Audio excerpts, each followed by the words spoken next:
Go for it.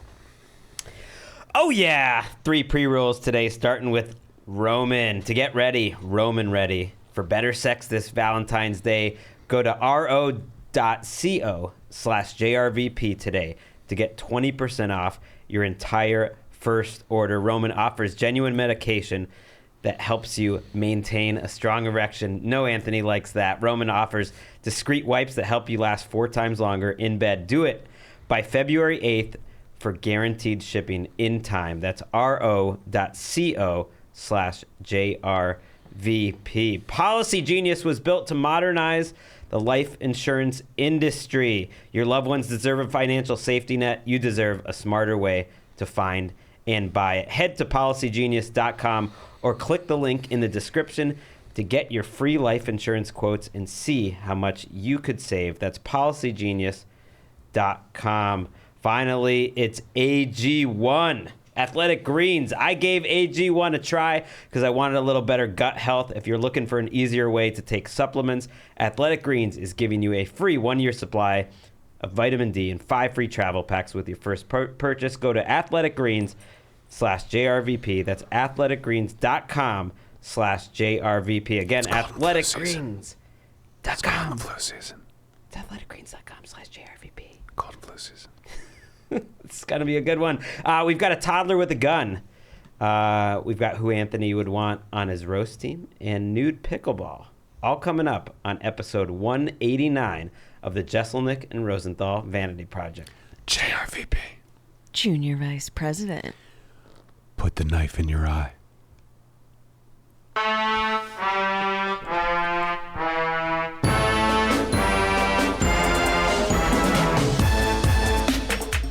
Why you got to put that knife in your eye? Put the knife in your eye. I'm standing up this week. I confused everyone. I came in. I was like, I'm gonna stand up for this episode of the podcast. I'm doing some back stuff. I've got a chiropractor. I've got an acupuncture person. We are getting to the root of things. I'm in like these technologically advanced machines that make me feel much better. But afterwards, it's not fun to sit down. So I am standing. You're going to notice if you watch the YouTube video, and you should be watching the YouTube video, you should be subscribing to the YouTube channel. Just for me, it's a vanity thing when it comes to subscriptions. I like where our numbers are when it comes to like people watching the videos. I know we're just starting out with that stuff. It's going to keep growing. I think people who watch it enjoy it. You get to see our facial expressions. You get to see silent reactions to things I say that threaten Gregg's livelihood. I think that's fun. But when I look at the subscriptions, I'm like, we're at like 12,000 or something, and there are podcasts that I hate, people that I hate who make a lot of money doing podcasts, and they have millions of subscribers, and I just want to get like a little closer. So you don't have to watch it. You don't have to watch the YouTube video. I recommend it, but if you're a listener, just go subscribe and then put it out of your mind. Never go to YouTube again. I don't care. I want my ego fluffed. Isn't it fluffed enough? You know, you're out on the road, you're standing up. That's kind of a power move. Now the dynamics of you being, considerably taller than me are really playing out because I'm sitting down. I don't know if I like this. Yeah, I think you got to watch it. You got to watch the YouTube video just to see this dynamic play out. Me being taller than Gregg, it's never happened before. No, my ego never is fluffed enough. It's like having your ego fluffed is like heroin. Yeah, it feels good, but then when you don't get fluffed for a little bit, you're like, I need that fluff. Give me that fluff. I want the fluff. That's why I show up with makeup on every Tuesday. Come from the NFL. I could wipe it off on my way out of the NFL because they do some makeup there. But I'm thinking that Jeselnik's a pretty man, and I'm going to need this makeup. This is my advantage. He might be tall, but I got my makeup. Does your wife believe you when you get home and you're like, oh, this is from work, that lipstick on my collar?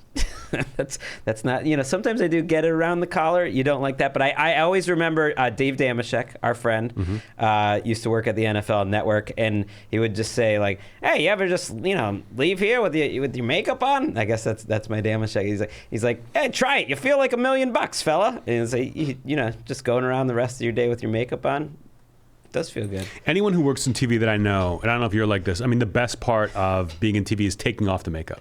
Like I always say, like, listen, I don't care if you're gonna leave the makeup person. I'm like, if you're gonna leave here after you do this to me, that's fine. Leave me with those wipes. I'm all Sure. about the wipes. I can't stand having that stuff on. Yes, in general, I always do take it off. But who knows if I'm gonna go to like some dinner or something afterwards, maybe I'll leave it on, just look a little extra pretty because I'm starting to look my age. I got those bags under my eyes. You know, Tom Rosenthal, good looking guy, but when I look in the mirror and I just see my dad now, it's a lot for me. Tom Rosenthal is one of the best looking motherfuckers of all time. Tom Rosenthal got it done. He didn't pull Debbie with a personality, I'll tell you that. I remember the only time I ever wanted to wear makeup after the gig was over, I was doing a day of shooting on the movie Miss March with a couple of the guys from, what the fuck was the name of that group? Trevor Moore and Zach Kreger were in the movie, were stars of the movie. They were directing it, and I think they had co-written the script. And they asked me, they're like, you kind of look like Zach a little bit. Later on in the movie, Zach gets beaten up. He gets his ass kicked, and for like a little bit, he's got like a big black eye. His face is all bruised up. Would you mind if we test the makeup on you? We'll give you a couple $100 just to let us like do it on you to make sure it looks good. And I was like, can I wear it out of here? And they were like, you want to what? I'm like, can I wear it home? Because I thought it'd be so funny to be like driving in my car with like half my face swollen shut, but just the makeup. And they were like, yeah, okay. Like, we'll come back to you in like an hour to do the makeup test. And I go to Zach and Trevor, and I'm like, guys, this is awesome. They're going to let me, and I thought they knew they were going to test it on me. So I'm like, they're going to let me wear the makeup out of here. And they're like, that's cool, man. You're really into looking your best. And like the next day, they were like, oh, I thought you just meant the powder. I thought you were just looking for like lip gloss and powder, and we're going to go take the world by storm. But no. I'm not a makeup guy. I don't like it. If I could not wear makeup, I would not. I used to say just no. And they'd be like, why is your face so shiny? Take that shine off my forehead. I used to avoid it, but now that this thing's on YouTube, subscribe. Subscribe. I gotta look my best. Subscribe right now. My quote this week is from a movie called Skinamarink. Have you heard of this? No. You have? Okay. If you... If you... Wait, you don't have... Aaron doesn't have a microphone? I do. It wasn't turned on. Okay. You got to see Skinamarink. And I had heard of it like 2 days ago. Yeah, me too. It came out last weekend, and I was like, what is this? Sounds like a horror movie. I looked it up. It is, in fact, a horror movie. And all I knew was it's about like two kids at home, and like they're like something's going on in the house, and it's these two kids. And it's a very experimental horror film, and it's playing down the street from me. It's playing at the Sunset 5, and I'm like, oh, I gotta go see this. Liz and I went last night. Theater's packed. It's a small theater, but it's packed. And I'm in the second row from the back, and there's one guy sitting behind me, which I don't love, but I'm like, whatever. All of a sudden, right before the movie starts, 10 dudes come in the theater. This guy had invited all of his friends who hadn't seen in a long time. He hadn't seen in a long time to go see Skinamarink. None of them know what. They're like, what is this movie again? They're like talking, they're laughing. They're like, oh yeah, making the dumbest jokes. I'm about to get mad. But it's still like the trailers are playing, so I'm like, I'm not going to say anything until the movie starts. As soon as the movie starts, there's maybe 10 lines of dialogue in the whole film. It is shot like from a little kid's point of view. You never see anyone's face, like a full on. It's like almost like a student film that's like really well done. I spent half the time being like, I can't believe this movie got into theaters. Like I was fascinated by it, and the people behind me were in pure hell. The guy who invited his friends was miserable. His friends are like, this is awful. One dude fell asleep. That it really is like a test of, are you cool or not? Because if you sit and you watch this movie, like when the lights came up at the end, everyone kind of looked around like, holy shit. But these people were miserable, and I was like, I'm going to be cool. I'm going to focus up on this movie and enjoy it and try to figure out what's going on. And these guys behind me were losers. It reminded me of when you and me went to go see Crouching Tiger. No, we went to go see Magnolia with JP Bozeman, where he was drunk. Definitely would not pass the cool test. We were about to go see Magnolia, and he was like, "I'll go see a movie with you guys." And then was like, we were loved the movie, and he was miserable. And afterwards, he was just talking shit. That it was like that, but it is, Aaron. If you can see it in theaters, because I can't. It's going to be on Shudder later on this year. I can't imagine watching it at home. I can't. I don't think I can watch it. It's not. The trailer was terrifying, and I have a small child. There's no gore.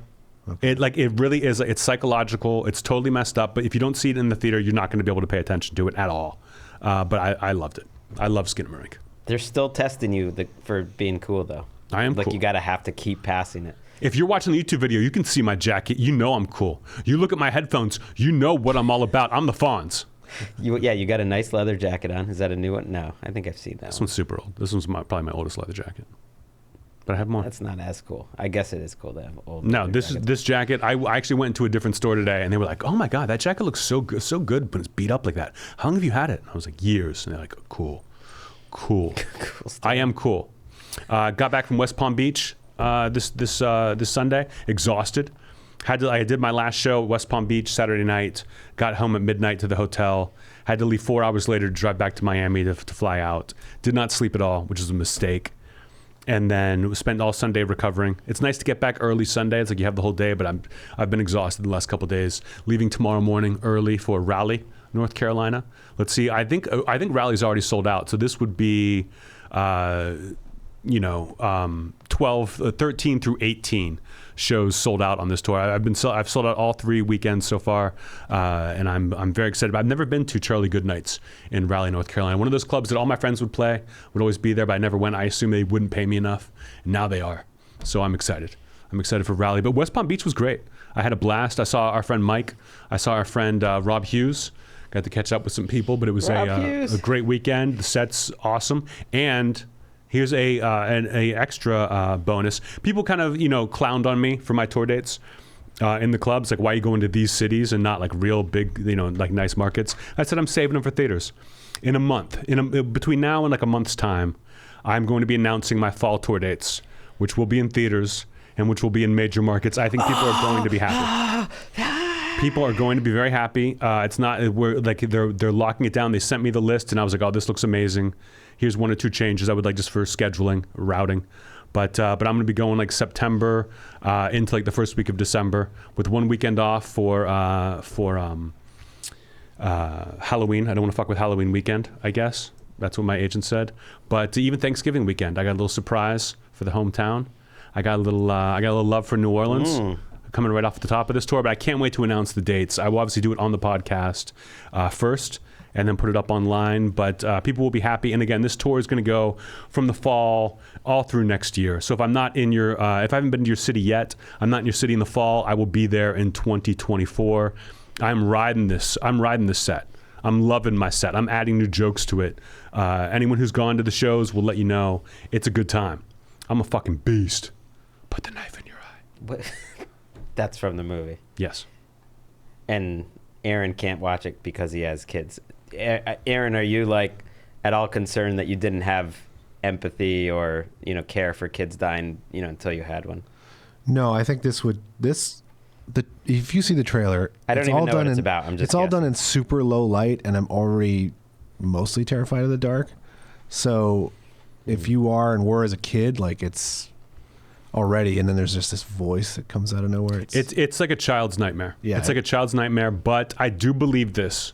If you have a kid, it will make you a better parent to that kid.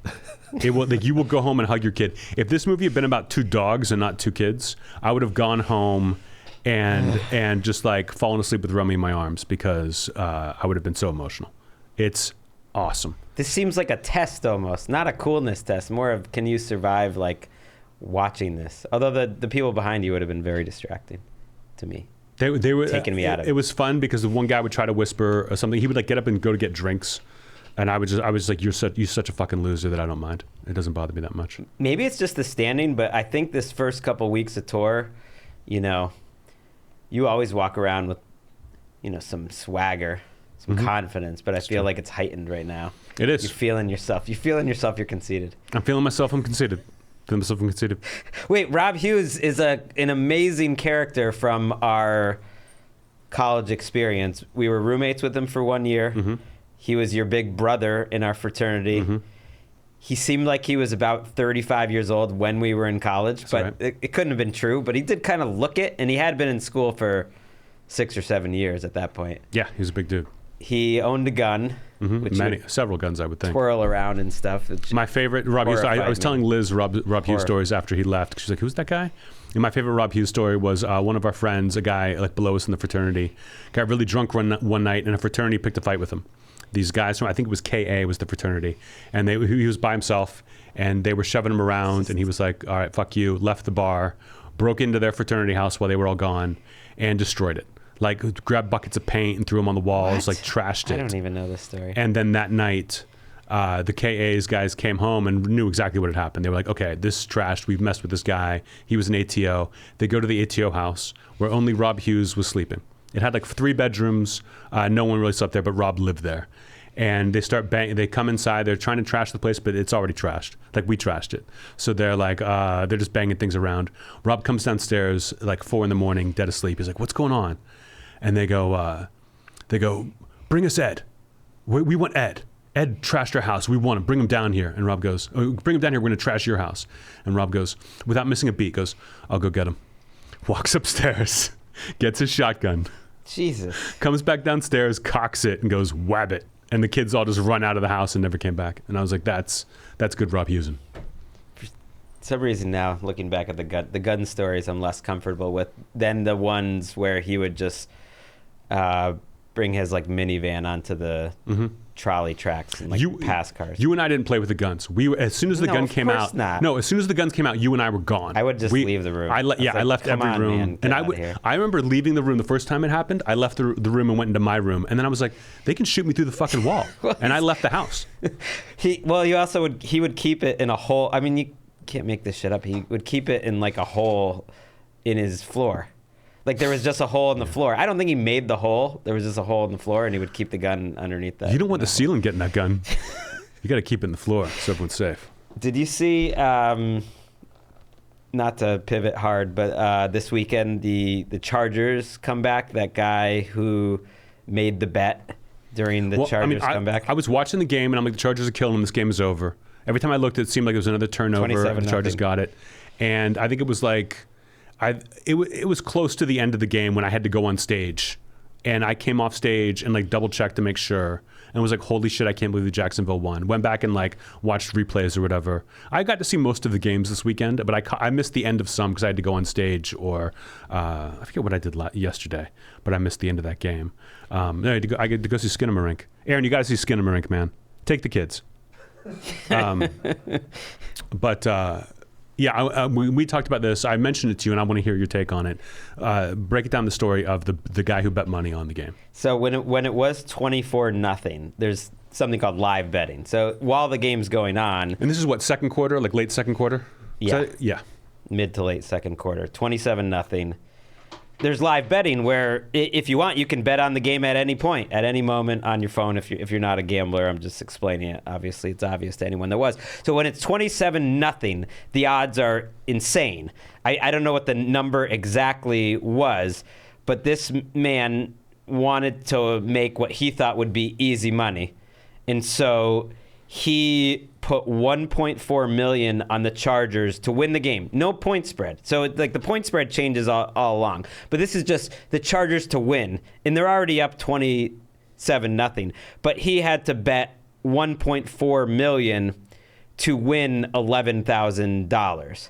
So this is something where he thinks it's just like, well, here's a free $11,000. I'm putting in that $1.4 million. He went for it, and he lost the $1.4 million. Now, amazing. And you keep saying guy. They keep saying the better when they talk about it online. Okay. So it could have been a woman. I cannot imagine a woman doing this. I can totally imagine a guy doing this. Do you think it was a guy who bet a lot or didn't know anything about gambling and was just like, okay, Good question. Let me just make this easy? Because I feel like a real gambler wouldn't do this. No. Could he have butt dialed this somehow? No. Okay. Well, there's two answers. I'd like to think that it was someone who's an idiot who does not. I mean, he's an idiot either way, and like a loser. Like this is the biggest loser way to make money. Like this is not gambling in general, but just like being the person that bets on someone that's that big a favorite to make that small of an outcome. Like that's the worst type of gambler. I can't imagine that's someone that regularly gambles. Then again, if he's putting $1.4 million down, it's possible that this is something he does regularly just to like make an extra $3,000, $5,000 on these heavy favorites until eventually you get screwed. I've got to imagine he's a genius. I got to imagine that he's like a really smart guy who's not woke, doesn't gamble like the woke mob out there. I bet Rogan told him to do this. It seems like something this guy thought he was outsmarting everyone. I would bet, I would wager that this guy only has $1.4 million in the world. That he bet all his money. It was only to make $11,000. That's the thing. I know. I know. I want to know, will he come forward, do you think? Would he come forward just to be like, this was me? He would get his 15 minutes of fame? Or do you think he's like, I'm never telling anyone? Do you think he even told his friends in the moment, look what I did. I'm going to win 11 grand. I'm going to take us to Vegas with this 11 grand if we do. Because then I can't believe it didn't get out. I can't believe someone didn't TikTok this and say, hey, look at the dumbest guy in the world. I think he's someone with an incredible amount of money. Then why just 1.4? Why stop at 1.4? Why not do 2? And they don't take much more than that. Why not 1 million? Like why that number? Which makes me think that's all they had, and they thought they were being funny. They were wasted, and they thought this will be great. Let me make some money on this. But it's fascinating. I want to know more. I want to know everything about. If this guy wrote a book, being like what I was thinking that day, and it was 600 pages long, I would buy that book. Yeah, how to take on, put down incredible amounts of money and ultimately risk for like the smallest payoff possible. Mm-hmm. Like people who do that, you're like, I don't know. I don't need to know anything about this person. I don't need them. It's incredibly stupid, but I love it. That's why I love it, because it's so stupid. How was your week otherwise with the games? It was fun. Did you watch it in the offices, or did you some in the office? There's a big film room there with just like a theater that we watch the games in, which I usually don't have time to on Sundays and stuff. But since it's just one game at a time, I watched it like in the theater with a lot of other NFL Network employees and home for others with the kids. Sometimes it was really fun watching it with Walker and the fam around. Sometimes a little distracting, but it was good. I can see that. I would have loved to have seen Baltimore take out Cincinnati. Listen, Cincinnati and Baltimore, both rivals. Cincinnati, I think, is a good shot to go to the AFC Championship game, if not the Super Bowl, if not win the Super Bowl the way they're playing. So watching Baltimore almost beat them was amazing. But watching Baltimore lose with the single worst QB sneak of all time, like 5 yards back from the end zone, was also amazing. So I guess, who's your team? Who are you rooting for to win it all? Eagles. Bengals would probably be my favorite Super Bowl. And then I'd be happy with either one of them. Eagles would be the team I would like the most. But I can't say I'm like super heavily invested in any of them. Chargers probably would have been the one, so that one hurt. I just love seeing Tampa lose. Like Liz was last night was like, "Why are you watching this game? They're getting their asses kicked." And I was like, "I'd like watching Tom Brady get humiliated on TV." I know, you and a lot of other people. I had to send a text to our friend, Mike Berkowitz, just sending condolences because he takes it hard. He's a big Brady fan. By the way, while we're talking Brady, not to cut you off, and I know I do that sometimes, someone sent me a huge Tom Brady framed mural with a bunch of like events from his career, like a timeline with a picture of Tom Brady and a special mint that there's only a certain amount of these coins, and it's from like the Tom Brady collection. I don't know what the fuck it is. It arrived in the mail last week. To your house? To my house. I texted you and asked you, have you sent it? Because I don't know who sent it. It didn't say who it's from. It's like a framed nice thing. Walker fucking loves it, so thanks. Like, someone in our house is into it. He loves Tom Brady. But you think it's a podcast person? You think it's JRVP and not Around the NFL? I need to mention this on Around the NFL. I've forgotten to. But I don't know. If you are out there and you just sent it to me, it wasn't Burke. I thought it might have been him just because he likes Brady. Yeah, take credit for it. Get that. Smash that like button. Subscribe to that YouTube. Sorry, what were you gonna say? I don't remember. It's just fun seeing Brady. I mean, Brady. You'll never see Brady humiliated like this again until a couple weeks from now when 80 for Brady comes out in theaters. It's so fun to watch him just mired in quicksand. Do you think he's gonna retire? No. Where do you think he's gonna go? Vegas.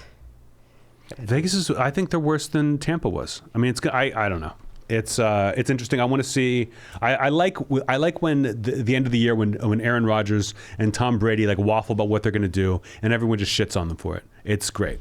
That's my favorite. It's sad. I don't want to see him in decline like this. He should have left. Last year would have been perfect. I know they lost, but he was like playing at a great level, and like everyone just enjoying him losing is not fun. Yeah, but I only feel bad for it because he won so much that it's just fun to see him go out like this. But no one's gonna remember this shit.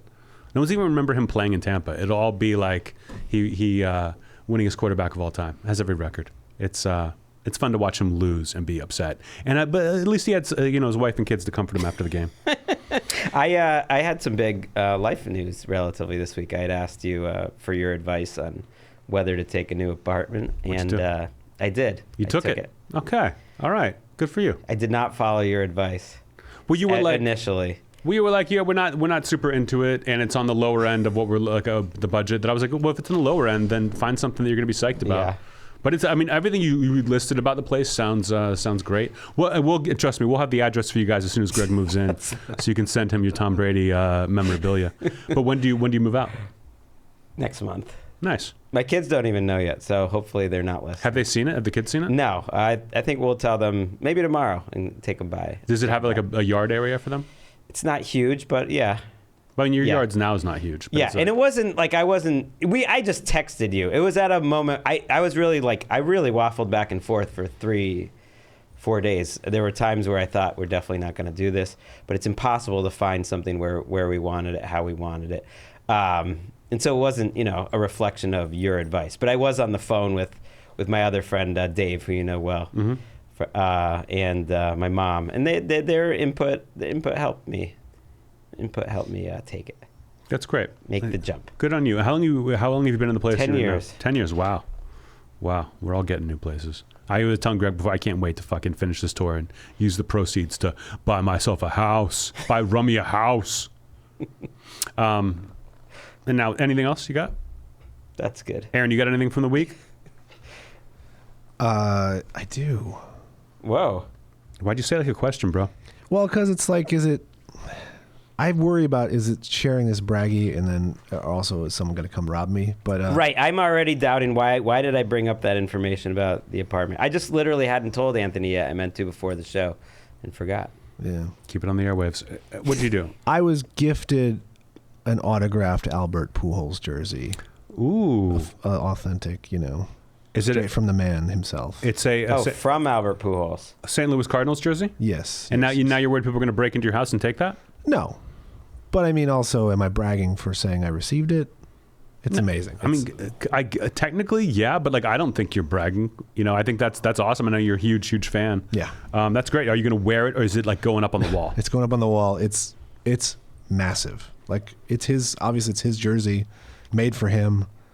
So it's huge. So it's a little too small for you? No, it's huge. No, that's what I thought. I was like, I'm a big guy. This is huge. Well, I don't know if you've noticed, Aaron. Of course you have. You set up the background of our YouTube show every week. It's our beautiful painting. Whatever happened to paint your life, come back to us, bro. Yeah. But it's of our old turtle seaweed. We would like to have the Pujols jersey up here sometimes, just like every third week or so. Do you, now that you're moving, do you have to dig up Seaweed's corpse? Do you have to dig up the old shell and take it with you, or can you leave that there? I would like to bring her now that you mention it. I think we should dig up Seaweed. Yeah, let's do it. Maybe that'll be our 100th episode. We'll go back, and whoever's living there, we'll just be like, shh. We're getting our turtles. We're getting our turtle back. And now it's time for Did We Get Any Notes? Did we get any notes? Notes. Did we get any notes? Notes. Did we get any notes? We did not. Not that I've seen or heard. I will say again, subscribe to the Whoa. YouTube channel. You're really hitting this hard today. I want it. I always forget every week to say it. And I feel like people would, it's just a button you hit if you have a YouTube account, which I do not, funny enough. Send a tweet out, You got your Twitter. million I'm followers so or close whatever. to deleting my Twitter just because it's such a nothing burger. But I feel like I've got 1.2 million followers technically. When I do tour dates and stuff, I want to put it on there. That's but what I'm saying. Put I don't this even on there. I don't even retweet. I don't even retweet the All Things Comedy tweeting out our video from this. Well, dude, you're looking for more people to watch it. That's but I'm one a way to do TikTok it. boy now. I'm an Instagram boy. Okay, that's what's up. You're not a cardigan boy. Aaron, what's up? That you're an Instagram boy. That's right. And a TikTok. And a TikTok boy. Thank But you. you're not. It's not like you're. Doing any of it? Yeah, That's correct. you're not curating videos. But are you like a big TikTok consumer? No, I mean I'll flip through it sometimes, but it's all like dogs. It's all dogs and then guys lifting weights, being like, "Are you natty, bro?" Like I remember asking Liz once. I was like, "How come half the TikTok is people asking if they're natty or not?" And she was like, "What do you?" She's like, "What is your algorithm that you're getting this stuff?" He's like, "I don't get that." What at is all. natty? Like, are you on steroids or not? Are you on chemicals or are you natural? And so it's like a big thing in the weightlifting community or bodybuilding. Are you into weightlifting videos? I was into like show me like a hip opening exercise. Like I would look up different exercises on there. I think a lot of people do that, but it's all dogs and weightlifters. Well, that reminds me of there was this viral, I think it was on Twitter this week, where a guy like sent a tweet out saying like, "What's up with the Instagram algorithm lately? All they're showing me is this is like really inappropriate like sex bondage stuff." And he's like kind of like a conservative Christian guy. He's like, "This is really inappropriate to be putting on Instagram," and everyone's just like, "You played yourself, bro." Mm-hmm. It's always amazing. I remember that would happen on MySpace ads, where people would be like, "Why am I getting these MySpace ads for like a dating site for dudes?" And they'd be like, "It's based on your search history, man. I don't know what to tell you. Stop complaining." And that was, did we get any notes? And that was, did we get any notes? Notes. Did we get notes? Did we get notes? Did we get any notes? Did we get any notes? One of the things TikToks I keep getting is this girl. It's like doing like crunk dancing at a I think she's like from England. She's this like skinny white girl, and she's like goes to some either like academy or some dance school or whatever. But it's like a big group around her, and they all look like they are dancers. And then she just looks like some nerd who walked in off the street. And then she just apparently she kills it because they keep going nuts when she makes these moves. What dancing? Crunk, I believe it's called. I mean, crunk is sort of just like crump. Crump. Okay. Maybe it's crump, but crump is crunk. And I keep seeing that where it makes me laugh because it's like she's either like amazing at it or like really bad just pretending she's doing it and making fun of all of them. But they all react so hardcore that it seems fun. Seems fun. Emails are a thing. This is Email Corner. We like to let you guys send in some stuff for us so that Ms. Kim can comb through it and send me all of them, I guess. And then I delete a bunch, and then I'm left with what we talk about on the air. Why, she sends more than before? I mean, she sends maybe about the same, maybe a little more than you did. I don't know. You know what email you might get this week to JRVP, Junior Vice President at gmail.com? You might get an email being like, "How come you didn't play the intro to Email Corner?"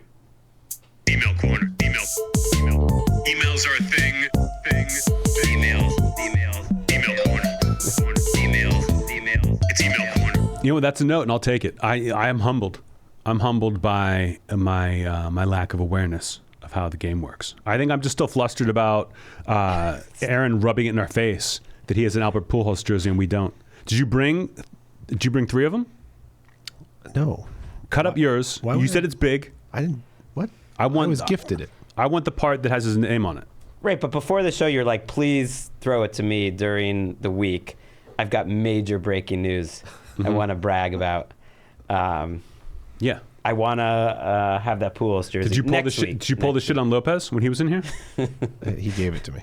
Oh, Lopez gave it to you. Yeah. We'll rotate between Seaweed, your Pujols jersey, and my Tom Brady timeline mural. You think Albert Pujols is at home listening to JRVP right now, just crying that the jersey he gave George Lopez is now with you?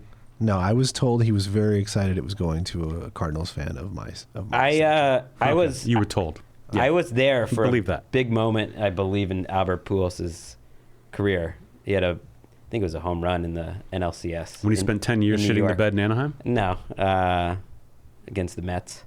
It's like the 2000s. 2006, anyway. Yeah. Okay. Won 7 games. Let's read some fucking emails, this boys. Is great podcasting. Let's read some emails. Carlos asks, hypothetical question for you. A TV network has greenlit a Jeselnik and Enemies roast battle where they've gathered the greatest roasters in the world to roast Anthony. Twist. You can choose 2 roasters, dead or alive, to assist you on roasting the opposing team. So this is Carlos Cliche or Klitsch. I don't know. It's just like a made-up name. Who would you pick for your 2 roasters to battle back against this? Okay, I like this question a lot. Do you want to do it? Do you just want me to tell you who I would pick, and you tell me who you would pick, and then Aaron can throw down who we'd have having his back on this? Or do you guys want to do a draft where I get first pick, and then you guys get a pick, and then I've got to pick what's left over? Okay, let's do a draft. Okay. Aaron, you want to be involved? Sure. Okay. I'm going to go first. I am going to say, and there are several right answers for this. I'm going to go with the clear, I think, killer Here's my absolute first pick, and I would hear arguments, but you'd be wrong. I'm going to go with Gregg Giraldo as my number 1 draft pick. Okay. Out of 2. Can you explain why? Because he always went first on the roasts, always, and he had the best set. He destroyed the roast. The roast did as well as they did because of Gregg Giraldo. There were people who were as good, but no one comes out like him. He's the one everyone was afraid of. It was crazy they had him go first and just open everything up. That he's the guy I'd want to have my back on a roast. And if I could pick anyone, I want like early Giraldo before he was sick of them. You know, and when he was even sick of them, he was still the best. That I think he's the number 1 by a long shot. My number 2 choice might be a little more. He might be the meanest. I'm the meanest. Okay. Who would you pick? Number 1. I can't pick you because it's your. Yeah, you can't. Norm Macdonald's came to mind. I've seen him on a roast before. I think it was the Saget roast, but I just feel like he would make me the happiest. So he's only done the 1 roast. I'll give you the negatives, and I think a lot of people would choose Norm at first for this. That was the first one that popped in my head. Norm didn't like the roasts. He did them almost as like a favor, and he did like the opposite of a roast. That played very well on television. I don't know. It could be. It's a fun choice, but you might be 6 feet under for that one. Aaron, your choice. I mean, it's your number 1 pick. I got to go with the Roast Master General, Jeff Ross. Jeff Ross, I can't argue against it. Cannot argue against it. Okay, so everyone's got their first choice. And Ross, a roast legend. Not as aggressive, but his jokes always killed. He was always a highlight of every roast. I can't argue against that. I may have been tempted to go with Jeff Ross for my number 2 pick if you had not chosen him. But even if you hadn't, I still would have chosen my number 2 pick. My final pick, Gilbert Gottfried. No one put me on the floor at these roasts. And again, I never got to do a roast with Giraldo. I watched all the ones he did, but I was never on up there with him at the same time. But Gilbert Gottfried, I'll never forget that Roseanne roast. I was just physically trying to survive it. Physically trying to survive Gilbert Gottfried just going off. He was incredible. I was talking about him with some friends this weekend, discussing Gilbert. One of my opener this weekend, Lisa Correo, was opening for Gilbert in the last year of his life when we were swapping Gilbert stories. But yeah, I think if I had Gilbert and Giraldo, I don't know who could fuck with me. And that's not even including me. If it was just those 2 guys versus whoever you guys pick, I'd feel good. But you throw me in there, it's a big 3. Who's your number 2 pick? All right, my number 2 pick is going to be The Situation. Okay. I feel like low expectations. We bring The Situation back here, and he kills it. Like no one's going to see that coming. Okay, so you've got Norm Macdonald in The Situation. Mm-hmm. You are roasted, Aaron. And I'll tell you this, Aaron. There is a right answer to this last one. I had one more that was. A different angle, but let's hear Aaron first. I had an obvious one, but I don't think he did the roasts. You're already another wrong. Tough Crowd guy, but I don't. Give me the name and I'll tell you if you did him or not. Patrice did one. Patrice did the roast with me. I was there. No, were you at Charlie Sheen? I know you were at Trump. Were you at Charlie Sheen too? Oh, maybe I wasn't. Yeah, you did. He did the roast of Charlie Sheen. He closed it out. His one and only roast. Did a great job. It's not a bad choice. Intimidating. I'll tell you, the right answer would have been Lisa Lampanelli. You're right. Yeah. If we were doing 3, honestly, if you guys fucked around like that and we were doing 3 each, and I had Giraldo, Lampanelli, and Gilbert Gottfried, I mean, if I came across God would be cut. Did Joan Rivers ever do roasts? She was roasted. I'm sure she was on them back in the day, but her roast, she was great. And what was great about Joan Rivers on her roast was came to mind for me. She didn't want to be that mean. She was like, no, they would give her jokes. She's like, no, I don't want to. And then they were so mean to her that she called the writers over halfway through and then got up at the end and destroyed everyone. She was awesome. She wouldn't be a bad choice either. This was a good question. Yeah. I like the roast draft. The next one is from Jim Donnelly. He's got kind of a series of questions. He's an avid reader, looks to our recommendations when he considers buying the books. And again, you can find those recommendations at jrvprecommendationstation.com. A fan out there that we don't even know who it is runs that site. The questions were, Gregg mentioned several books this year he didn't finish. Does Anthony not finish a book, Bones and all? How often? Rarely. I would say maybe a couple books a year I'll get into, and I'm just like, you know what, not for me. It's usually a nonfiction book I pick up where I'm just like, it's just not that fun. But a lot of nonfiction books I read now, not like in memoirs or something, but I will do audiobooks because it's just easier to get it. But I will put down a couple books a year if I'm just really not feeling it. But it's rare. I think I do enough research before I pick it up, and I'm big on do 100 pages before you put it down. But if I'm 100 pages in and I'm like, I hate this, toss it. Right. My number of books I've put down has skyrocketed lately. And I also now it's like 5 to 10 a year. And sometimes it's even books I like, but relatively, but it's just like I stopped reading it and it was like, I got it, and I'm not feeling reading the rest. I think there's no shame in tossing a book. If you're not into it, if the author didn't do his job or her job or their job and get you into the book, then put it down. As long as you're reading something, throw that book away. If it's keeping you from wanting to read something else. So a lot of book questions. We both read a disproportionate amount of books written by women.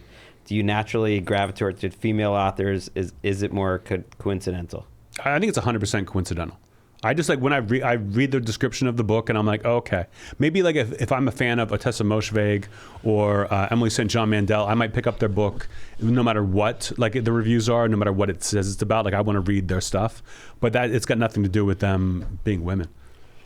It's probably more coincidental, but I generally like reading stuff that is from a different perspective than my own. So I think I naturally probably like not seeing it through like a guy's eyes or a white guy's eyes. But I think a white male author isn't like all the characters I love are always lots white of males. Right, I get it. I love plenty of white male authors. I'm just saying, like, generally I'm looking for stuff that's a little different. So maybe, I don't know. I like women better in general.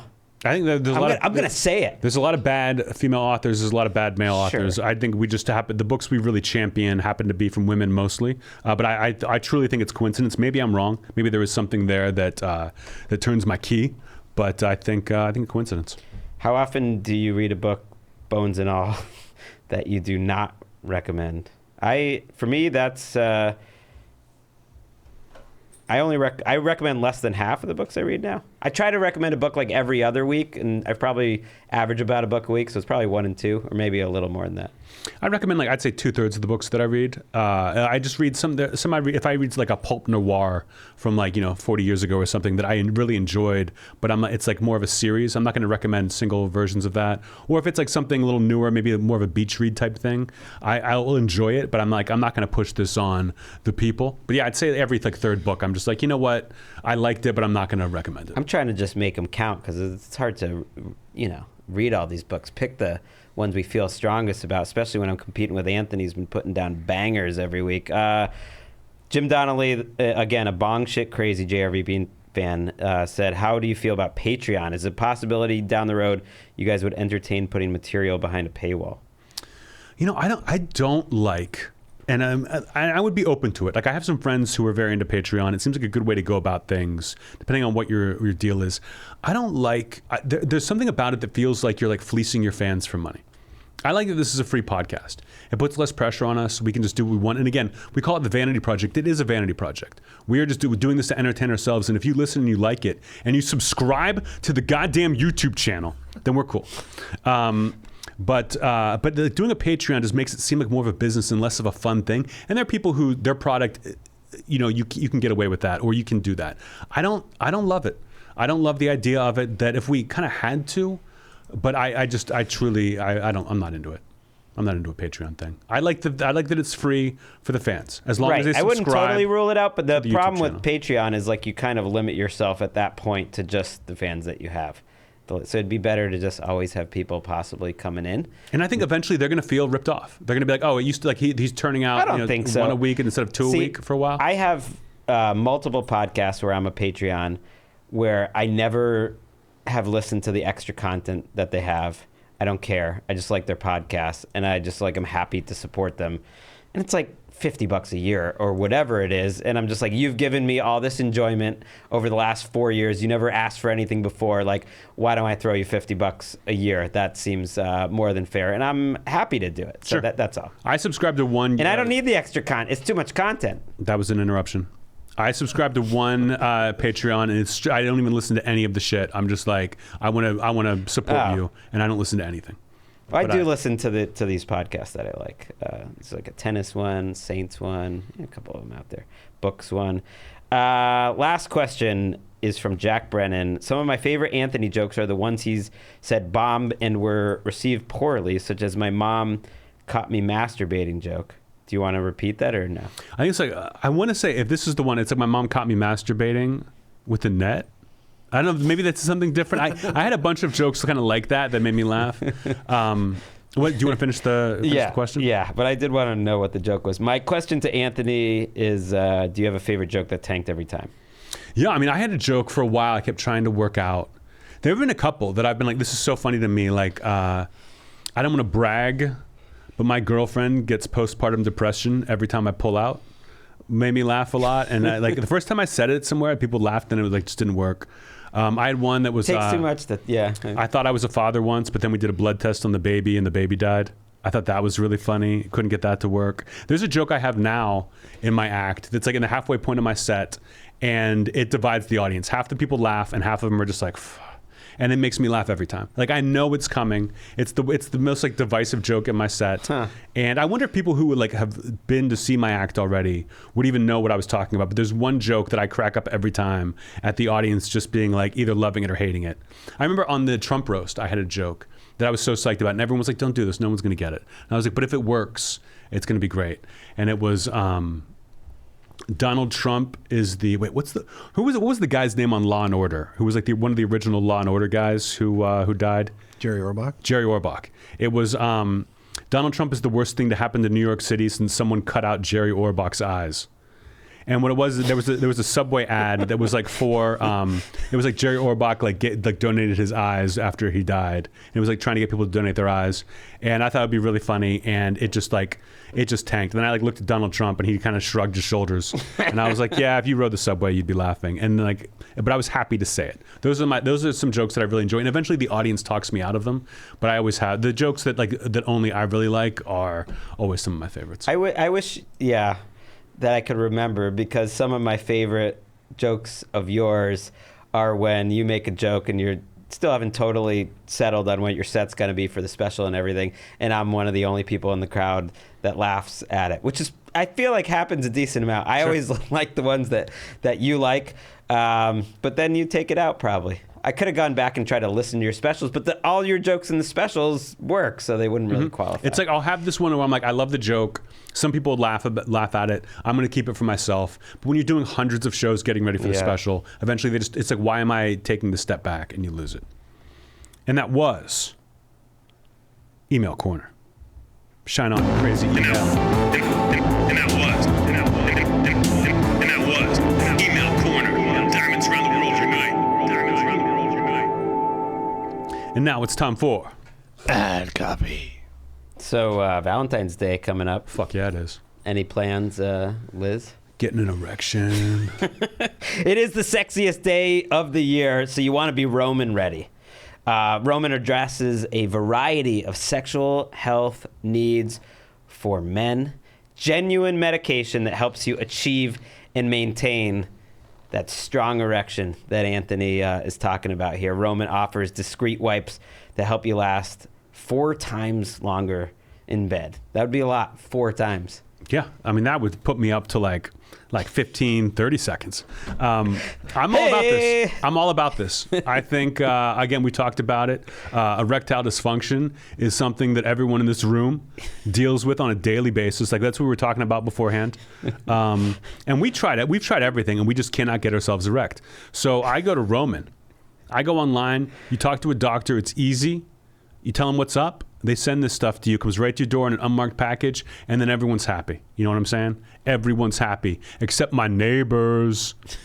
Treating low testosterone can help revive your sex drive. Roman has testosterone testing and treatment.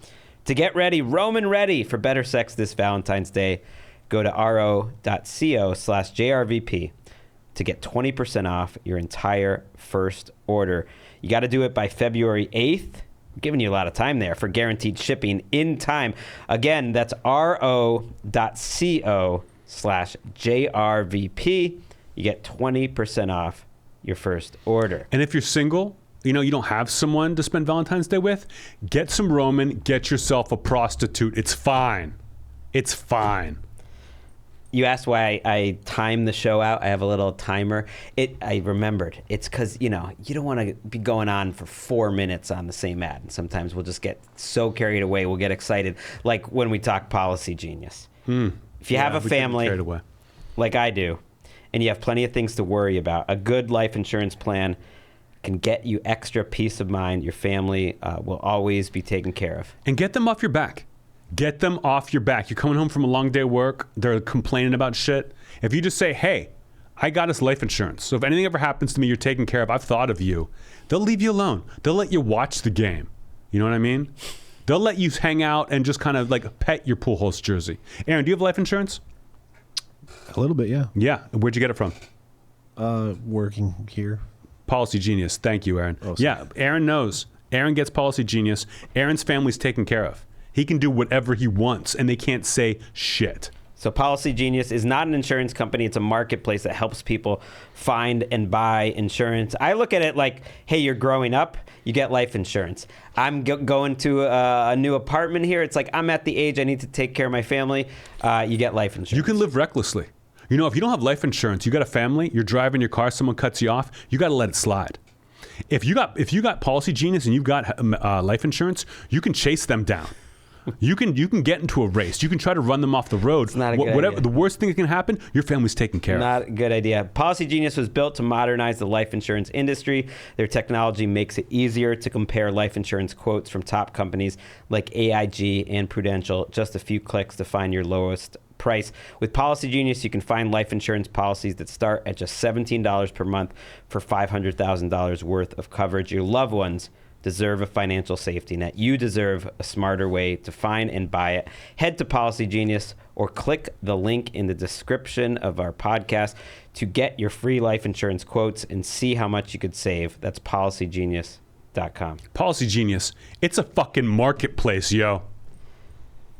Do you want to do the third one? See, I look at the time here and I'm like, I would like to separate the ads out. Athletic Greens. We only have 3 ads. I put them all to back, and I put Athletic Greens last. Because Athletic Greens is a way of life. I'm all about Athletic Greens. Since I got Athletic Greens like 4 or 5 months ago, that's all I do. Every morning, it's gotten me through this tour. I love it. It's everyone around me is getting sick. I'm on the road. I'm traveling. I pull out one of those little travel packets, dump it in 10 ounces of water, not 11, not 9, 10 ounces of water, shake it up, drink it up, and I'm good. I'm not a big breakfast guy. I'm not always taking care of myself nutritional wise. That's why Athletic Greens has my back. I'm taking care of first thing in the morning before I eat anything else. I eat Athletic Greens, and I truly, truly love it. If you travel, I don't know how you don't do Athletic Greens. I don't know what we did before Athletic Greens. You want to carry around a pocket full of vitamins? No. Little packet of Athletic Greens. It's amazing. Go online. Check it out. Get the little thing. They send you a whole cool gift pack of all the stuff you could possibly need. A little cookie jar thing. You put it in. It's great. I swear by it. AG1 is what they call it. AG1. That's what you have every morning. Made by Athletic Greens, of course. I'm not ready for AG2. It's been part of a million mornings since 2010. Really gives you increased energy, puts you in a better mood. It's part of my morning ritual, my wife's morning ritual. If you're looking for an easier way to take supplements, Athletic Greens is giving you a free 1-year supply of vitamin D, 5 free travel packs with your first purchase. Go to athleticgreens.com/JRVP. Again, that's athleticgreens.com/JRVP. Check it out. You know what Liz said to me last night? Liz was like, why don't you make your Athletic Greens before you go to bed? Like, mix it up and then get up and shake it. And I was like, that's insane. It's literally just a little bit of water, put the scoop in, shake it up there. It would be ridiculous to do it the night before. But I don't know if it would change the nutritional value. I don't like the idea. I wouldn't do it. Sometimes if I'm getting up super early, I do pour like the water into the coffee maker and have like the filter and the coffee ready, so you just hit that button. Sure, totally different. That's a little different. You wouldn't make the coffee and then heat it up in the morning. No. Yeah, you want that fresh brewed Athletic Greens. And that was Ad copy. Let's get to headlines. Let's get to headlines. Headlines. So we've talked about the scourge of pickleball in the past. And since you've talked about it, I feel like the world's been spitting in your face because there's professional pickleball. Like everyone you care about is now investing in pickleball. Like, how does it feel? That's not true. Well, Naomi Osaka is. Maybe that's who you're referring to, because I don't care about anyone else that's invested in pickleball. F you, Tom Brady and LeBron James. Naomi, whatever, it's a bad investment, but congrats to her on her pregnancy. That's exciting news. You said that like you know something. What? You said that like you know something. Is it weird that she announced it like shortly after you guys met her? You want to tell us anything? I did want that to be like our family holiday picture, just like, hey, we are. She's now part of the family. I saw the picture. Naomi does not look into it. She looks like you were the last picture of the day. Like she's smiling, but she's just like. No, she was really nice, so I don't appreciate that. But I also don't appreciate pickleball. You're right, and it's a ridiculous hobby. And some smart seniors down in Florida especially have thought, like, what if we took this ridiculous hobby and we removed all the clothes? That's right. Nude pickleball is taking off with seniors. It's everywhere in Florida. I mean, I think, like, would you be more into pickleball? Let's say the rules of pickleball, you had to be butt naked. I think that would make the game a little more palatable to you. You know what I mean? Because then it's like the court's not going to be as busy. And if someone's arguing with you about whether you and your kids get to play on the court or they get to play on the court, at least you get to look at some naked people while they're arguing. Old naked people running around, hitting balls back and forth in the sun in Florida. What could be better? I got to admit, like, I hate pickleball, like, especially as like a sport that you're going to put on TV and act like it's a pro sport. But I kind of love nude pickleball. Mm-hmm. Like, to me, that's bones and all. Yeah. You like pickleball with clothes on. No bones, nothing. An old naked person getting hurt, I want to see that on TV. I want to see the scuff marks when they hit the ground diving for shit. They don't get to wear any kind of a strap or anything. They're buck naked. They're allowed to wear shoes because I don't want them slowing down. I want them to be running full speed when they fall.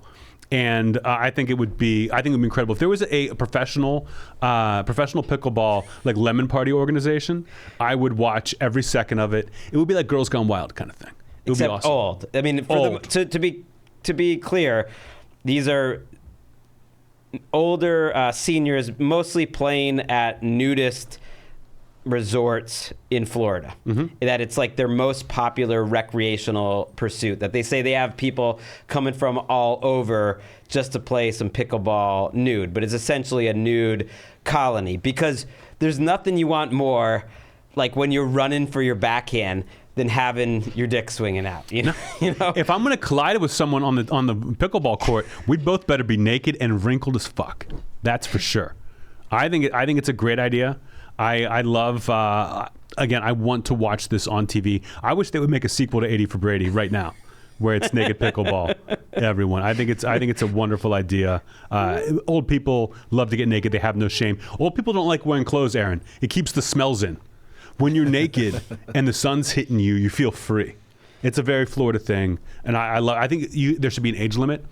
You can't be younger than 65. Okay. And 60 feels fair. And I just sweaty naked old people hitting the ground. It's the falls that make me like this. Just imagine that. I'm just thinking of the different motions, the overhead, if you're running backwards. When you serve in pickleball, is it like a tennis serve, or you just like kind of hit it normally? I think it's sort of underhand, yeah. Yeah. Side. When you're naked, you want to use that underhand. You want to use. But there's a lot of stretching, like stretching for your shots. Mm-hmm. There's a lot going on. Put your foot up on the net. Let everyone see what you're doing.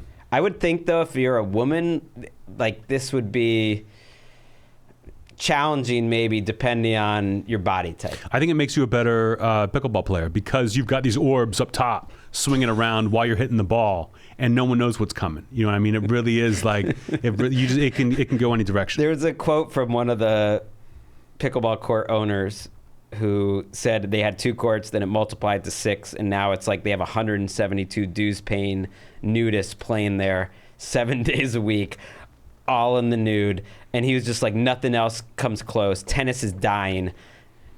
He said most of the tennis players at his nudist colony have died off or hurt their knees. I think they have 8 people left. It's going to happen. I love it. They all died off. Or hurt They their couldn't- knees. I like that you're saying tennis is bad for your knees, but nude pickleball, that's going to be great for your knees. Again, I cannot stress this enough. I want to see a naked old pickleballer dive for a ball and fall, and then get up and just see like what's on the ground. Show me what's on the ground when they get up. That's what I want. That's how you keep score, is by what's on the ground after you dive.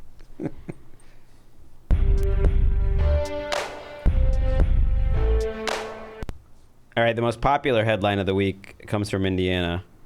Yeah, this one really made national news. This was the rare Rosenthal selection where you was texted it? this to me. Yeah, I think I first had heard about two it. people send it to me on Twitter. I had seen it pop up, and so yeah, I thought you would like it. It's about the most badass toddler in the game, caught on surveillance footage this week, naked, except for a diaper, waving a loaded gun around an apartment complex's hallway.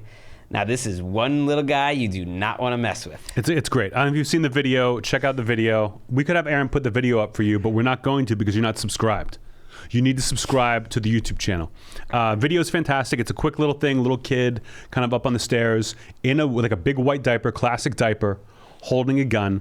I read an article right before we came here because I just saw the video and like, let's talk about this. I know the dad got arrested. What I didn't know was the dad was home at the time.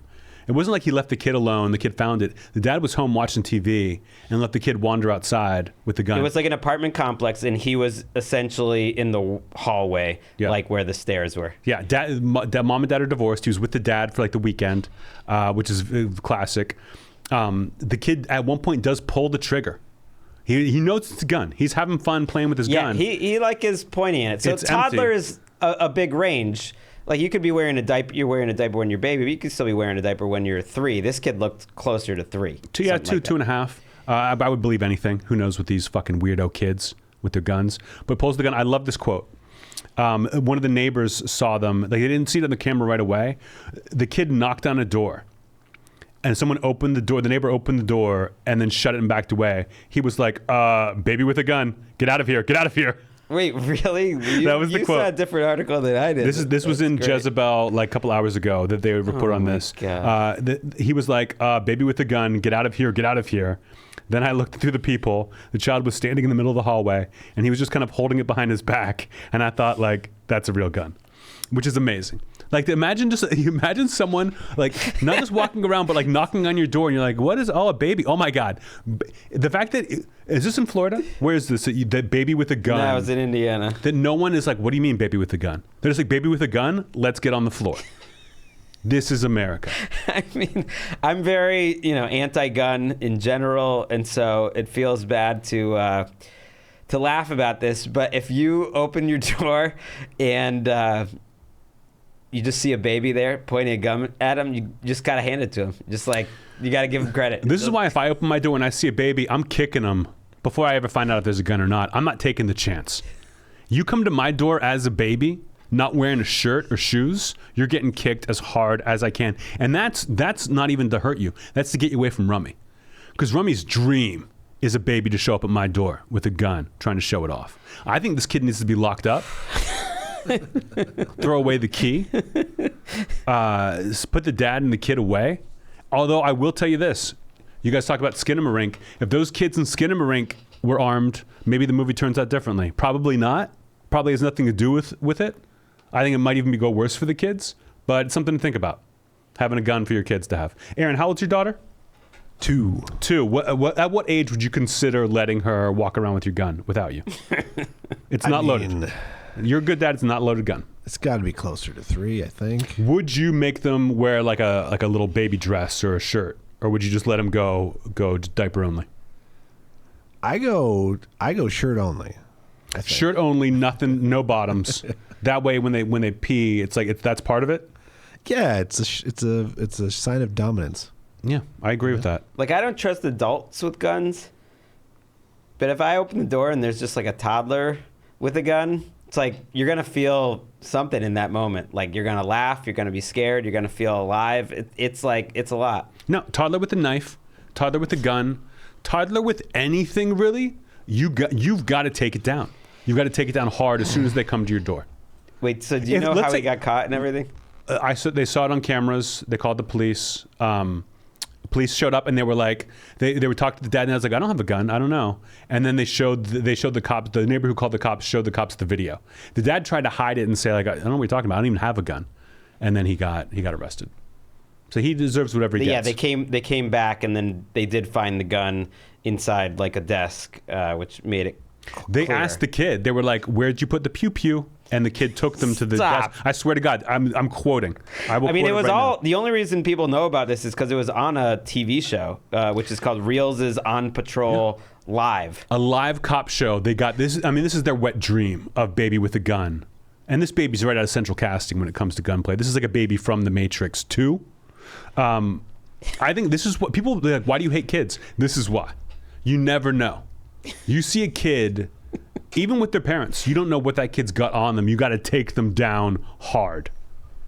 Take them down. Be Roman ready. I think put them both in jail together. Sew them up. Sew them together. Sew them together and make them sit in jail like that. Think about what they did. Roll it.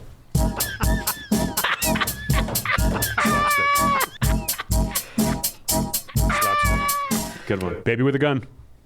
Speaking of kids with bad attitude, 12-year-old Chinese boy got into some hijinks last week, as 12-year-old boys are known to do, sticking a thermometer up his penis. He unfortunately required keyhole surgery and bladder surgery for the trouble, but at least he was finally able to answer a question many of us have asked, but too afraid to explore. What's that? How hot's your penis? Yeah. Like, Yeah, your that's the question. Your Well, temperature's the same. Like, I got to think he wasn't trying to take his temperature. No, they said he did it while masturbating. Well, I mean, who thinks of this? 12-year-old Listen, too. I was 12, okay? I masturbated a lot. But, like, I never thought of putting anything in there. You know how like the joke where you would like... The game done changed, man. You're old now. You're 12, you're 13, you'd be like, God, like, your friends would be like, hey, would you fuck that tree? See, there's like a little hole in that tree. Would you fuck that tree? Would you fuck that car? You laugh about it. But no one's ever been like, I'm so horny, I want to stick something into the little hole in my penis. It sounds so bad. And there must be some pleasure people derive from, because I know adults do this. It's like a thing. It's got a name. Yeah, But sounding, I believe it's called. sounding? I believe that's what it's called. Yeah. That's a crazy name. I like how Aaron's like, I believe that's what it's called. Aaron, show us what magazine you're reading right I now. work on a lot of podcasts, Sounding guys. Weekly. It's 12-year-old Chinese boy sounding Oh, it's so bad. monthly. It's so bad. Yeah, it's and one the of the thermometer's big. Well, yeah, long. Well, yeah. Is Yeah, this it's the thicker all than- glass kind like we grew up with, or? I mean, it's one of those articles where they have a picture. It wasn't the actual thermometer. I think it was a conventional, thin, long thermometer. Okay. I mean, yeah, sounding, they said, is more popular. This has been happening more. But you're right. It's one of the few things that can just make my body shiver and revolt. He was reportedly in excruciating pain for 9 hours. Until he went to the hospital? No, I mean, it took... I don't know when he called, how it all happened, but maybe he waited a long time before calling. I don't know exactly what happened. X-rays showed the thermometer was so far up the urinary tract it entered the boy's bladder. And at first he wouldn't really answer. He was like, "Oh, it was an accident or something." And then he said, "Yeah, I did it while I was masturbating." Could he not get it out? Did it get lost up?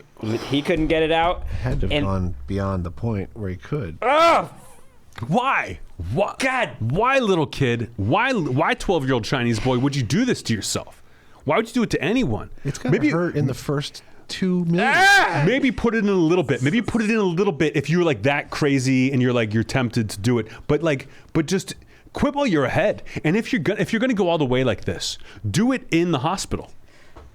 Go into the hospital, ask to borrow a thermometer. I mean, I don't think he meant... That way they can get out right away. It Just probably walk went in further than he meant. I would hope so. But this kid, he doesn't fuck around. He's bones it all. If nothing else, he goes for it. You go into the hospital and they're like, "What are you here for?" And you go, "Here's what I'm here for." And then you insert it. Then you do the sounding. And that way you're right there. But 9 hours? So they were concerned, by the way, that pulling the thermometer back out, like medically, the way that it came, could cause further complications. So they didn't do that. That's why they did what's called keyhole surgery, which went through the bladder, which also has its own issues. But they thought pulling it back out, I don't know, could have created some long-term damage. I'll tell you what I would have done. I tell you what, if I'm the doctor, here's my move. First thing I would try, hit him on the back. You know what I mean? Just a little, hit him on the back. Cough, yeah. See if that works. Yeah, then maybe a sneeze. spanking. Yeah. Backside. And then try to get him to sneeze. Put a little pepper under his nose. A little pepper under his nose, exactly, Aaron, and see if that works. And then maybe grab him by his hips from behind and swing him around in a circle. See if the centrifugal force would free it. Or what I would do, hit his penis with a hammer. Break up the thermometer. Wow. That way you can pee out the mercury and then the glass will come out like kidney stones over time. Think about it like that. What I love is that this kid's sitting in a hospital bed somewhere, and every nurse, every doctor, everyone on the ward is doing rock, paper, scissors to see who gets to bring that kid a thermometer and take his temperature. The first one to come in and be like, hold on, just open your mouth. We're going to do it this way now, if that's okay with you, little Romeo. And then find out it's 98.6 or whatever the fuck, I think would be great. But I mean, these stories from emergency rooms of things, it used to be things up the butt. It used to be things up the butt, and everybody sounding's laughs. becoming more popular, though, they say. Everybody laughs at things up the butt in the hospital. Things up the urethra should not happen, should not be a thing. I think this is worse than the baby with the gun. I agree. Yeah. But do you know what the answer was, what the temperature was? 98.6? You nailed it. Yeah, I would think so. Last headline. Here's another thing about sounding. All right? Aaron, what's the best part about sex? The end part. Peeing afterwards, that's correct. Oh, sure. When you're done having sex and you go and pee afterwards. And this, sounding, you can't do that. Think about that, kids.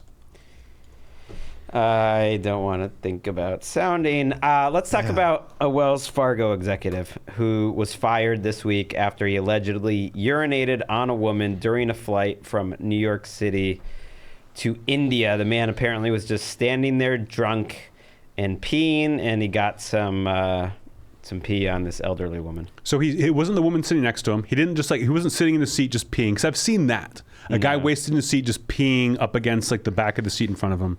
He stood up, turned around and peed on her. It's unclear if he was in the aisle. I don't think he was doing it to pee on her. He was just standing up to pee, and was so drunk that's where he decided to do it. And he got all over this older lady. Because what I love about this, because this is I saw people send us the story this week too of the guy who made a flight attendant wipe his ass on a flight. And we talked about it at the time. It was an obese guy who made a flight attendant wipe his ass. That guy has died. He's passed away. And people kept sending it to JRVP as if we're going to honor him in some way, as if it was oh no, that guy died. Thanks for telling us. We'll reach out to the family with gifts.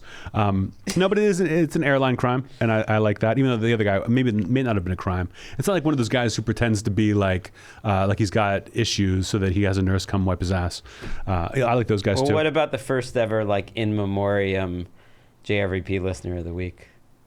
For the guy we're not even talking about? Well, yeah, No. they did that. I'll tell you who's the JRVP listener of the week is whoever Wells Fargo boy is, because I like the idea of these things going down on airplanes, whether it's peeing on someone, smoking a cigarette. Whenever someone does something on an airplane, it always makes me laugh because I know they're fucked up, right? But this guy's in his head urinating on an elderly woman next to him, and he's just thinking they're never gonna catch me. Bro, there's only so many people on the plane. You can't go anywhere. They know roundabout where your seat is. Even if you went back and sat down, the woman was sleeping. They're going to catch you every single time. And this guy got fired? Why does it say what his job is? Oh, Wells Fargo executive fired. Okay. I don't know why that is such a big part of the story, other than I think people like to see rich people get taken down. There were some quotes by the guy's dad who were saying, this guy's a nice guy. He would never do this intentionally. He didn't do this. They're trying to deny it. I don't think he was sitting there thinking, I'm going to get away with this. I think he was just so drunk he was blacked out and had no idea what was happening. And so this elderly woman who got peed on called the attendants over, and she said she's really upset with the airline. She was stunned that they made the guy who was wasted apologize to her. For some reason, he started crying and profusely apologizing on the flight, which makes it all sound worse. Yeah. And then the flight crew told her that the pilot, that they're like, well, we wanted to take you up to first class, like as apology for the rest of the flight, but the pilot vetoed you getting the first class seat.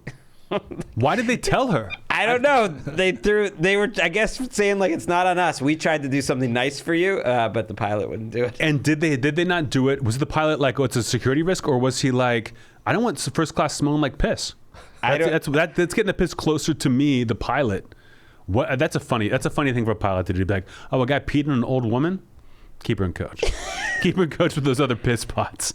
And why would... So the Wells Fargo exec went back into coach to pee on someone? That part I'm trying to understand. He might have been in coach, and they just might have been suggesting that she could go up to first class, or she had asked maybe to go up. I figure if, like, I get pissed on, wherever I am, first thing I'm doing is asking, can I go to first class? No way, because that doubles the humiliation when they say no.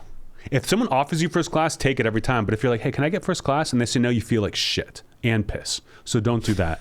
How long do you think this guy will be without a job, this Wells Fargo executive?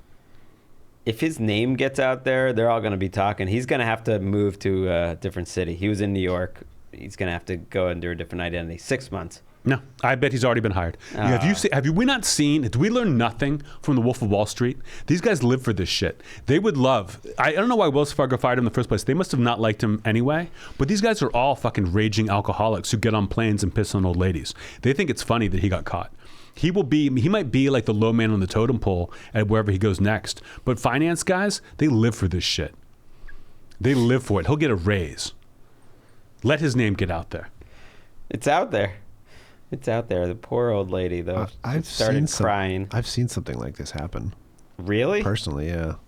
We were flying back from Maui, and this guy sitting next to my wife started talking to him about like how he'd never flown before, but his eyes looked like flying saucers. It was like he'd clearly taken a Xanax or 2 or 9. And so at one point during the flight, he got up to pee and just went in the back of the plane, not in the bathroom, just in the back of the plane. And a stewardess started shouting, and she talked to him for a long time afterwards. And then we got off the plane. That dude just walked away like nothing ever happened. No arrest, no nothing. I truly believe it is intent. It is like if the flight attendant's yelling at him and he starts yelling back, then they're like, you got to go. Yeah. You're going to be arrested. You're scaring people. But they understand people are like discombobulated. People are afraid of flying. That happens. If you don't pee on anyone, you just pee somewhere. Like, I get letting that guy slide. I wouldn't want to be sitting next to him, of course. But I think you did the right thing, Aaron. Although maybe what you should have done is like jump in front of him. That way the pee doesn't get on the plane. It just gets in you. You can get a new shirt. No. What if you ran up there and just tried to take the pee all on yourself just so you can get into first class and then like it's full? So I didn't see the pee. We were like 2 rows behind the last row, and we kind of put it all together once the commotion had died down. There's a lot of pee and penis and body part stuff this episode. Welcome to the Jeselnik and Rosenthal Vanity Project. JRVP. Junior Vice President. Wells Fargo Executive JRVP Listener of the Week. And now it's time for Recommendation Station. Greg, you want me to go first again this week? You kind of you liked it last week. Do you want me to? Sure. Go for it. Let's do it. This week, I recommended this book months ago when I read an advanced copy of it, but it is out today officially. Ladies and gentlemen, go read The Shards. Shards by Bret Easton Ellis. It's a long novel. It's like 600 pages. It's almost like a hangout novel. He wrote it in like a serial form for his podcast and read it out loud. So it's a little bit longer. He repeats information a lot, which makes you kind of feel like you are in high school. It really is a book that like wrapped me up in it, and I read it in a couple of days. I always said it would be like the greatest beach read of all time, but it's a great book. I think it's Bret Easton Ellis's best book in his last like 4. I think since Glamorama. This is his best one. I really enjoyed it. I think any fan of his, if you've read American Psycho, Less Than Zero, Rules of Attraction, Glamorama, which again is my favorite book, check out The Shards by Bret Easton Ellis. Make one of my favorite authors of all time, a man who I've met and had a drink with and done his podcast. Make him be grateful that I came into his life, that I'm selling him books, that I'm making his career even better. The Shards by Bret Easton Ellis, available today. Get that. You're a nice friend. I don't even know if you're friends, just a nice supporter. I wouldn't say friends, colleagues. I mean, we were supposed to have dinner right before the pandemic hit. I got sick and was like, I'm not going to come. I don't. That was when I did I get COVID before it really was COVID? But I called out, but I haven't heard from him. Actually, during the pandemic, I talked to him a little bit. They did a Glamorama book club thing online. Oh, yeah. That I was involved in. I'm going to recommend a book as well. This book's called Night of the Living Res by Morgan Talty. So it's a book of connected short stories. I like short stories, but I don't gravitate to them, but I like collections that are like this, where all the stories are the same character and they're connected. It does bounce back and forth between stories of this character, all in the first person, of this guy David when he's younger, and then some in his 20s. He is a citizen of the Penobscot Indian Reservation in Maine. So it's like a totally different world than any that I've ever read about, and was really interesting. It's heavy for sure. It's like stories about addiction and death and families being broken up, a lot of substance abuse, and just kind of the trials of this one kid and adult trying to like figure out what he's going to do that lives on this Indian reservation. But he sprinkles in like just enough like dark humor that makes me really like it. Like I said, it was heavy, but some of the stories are funny, like a kid's kind of like quest to go get weed one day, and then some are more serious. But it was one of the better things I've read last year. I'm still catching up at my end of the year reading, but I really liked it. It's called Night of the Living Res by Morgan Talty. And I was talking before how I like different perspectives. Like this was a different perspective, like a New England Indian reservation kid and young adult. He's now like a literature professor, but I think he called upon like what his childhood was like. It was really good. This was on your 10 best of the year? Yeah, it was on my, I think I went 13 best of the year. It was on that list, Night of the Living Res, Morgan Talty. I'll check it out. I've been trying to get into more short stories. And that was Recommendation Station. Walker, get me out of here. Whoa, Nelly for toddler, that's a spicy meatball.